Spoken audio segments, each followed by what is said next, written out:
Découvrir le lac d'Annecy, c'est aussi partir à la découverte de ses origines géographiques.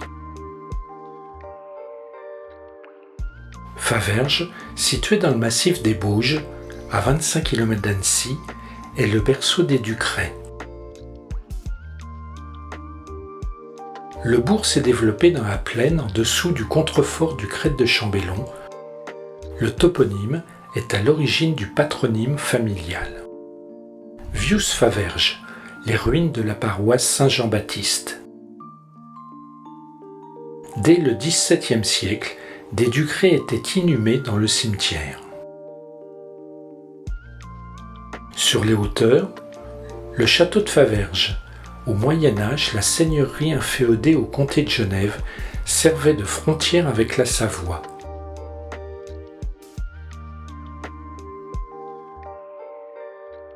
Depuis le sommet, vue sur les hameaux et tout particulièrement sur Frontenay. Que de générations de Ducrets ont cultivé ces terres depuis Philibert, fils de Maurice, et de Locarde. À quelques kilomètres, Marlins. En 1715, Pierre Ducret achète une vigne, une maison et une grange. Peut-être est-ce cette parcelle. Cultive-t-on encore la vigne de nos jours ? François nous raconte qu'il a été le dernier vigneron de Marlins.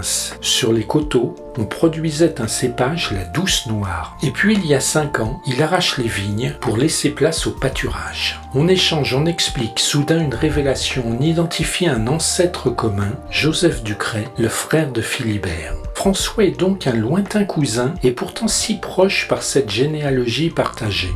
La boîte à livres, la bibliothèque de Marlins. Le banc du droit, où autrefois étaient publiés les avis municipaux.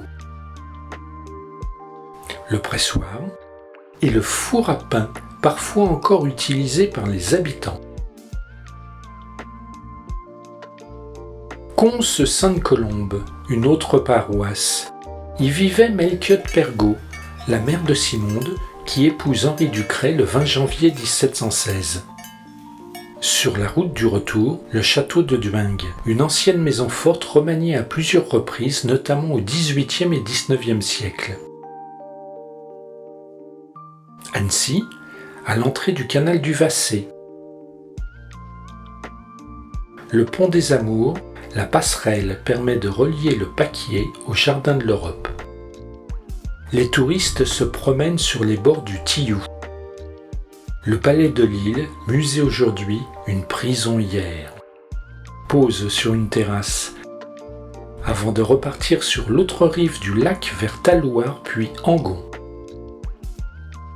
Enfin, une pensée pour Louis Ducret. Après avoir pris la route vers la Lorraine, il se fixe en 1771 à Plombières-les-Bains dans les Vosges. De simple colporteur, il devient bijoutier, marchand bourgeois.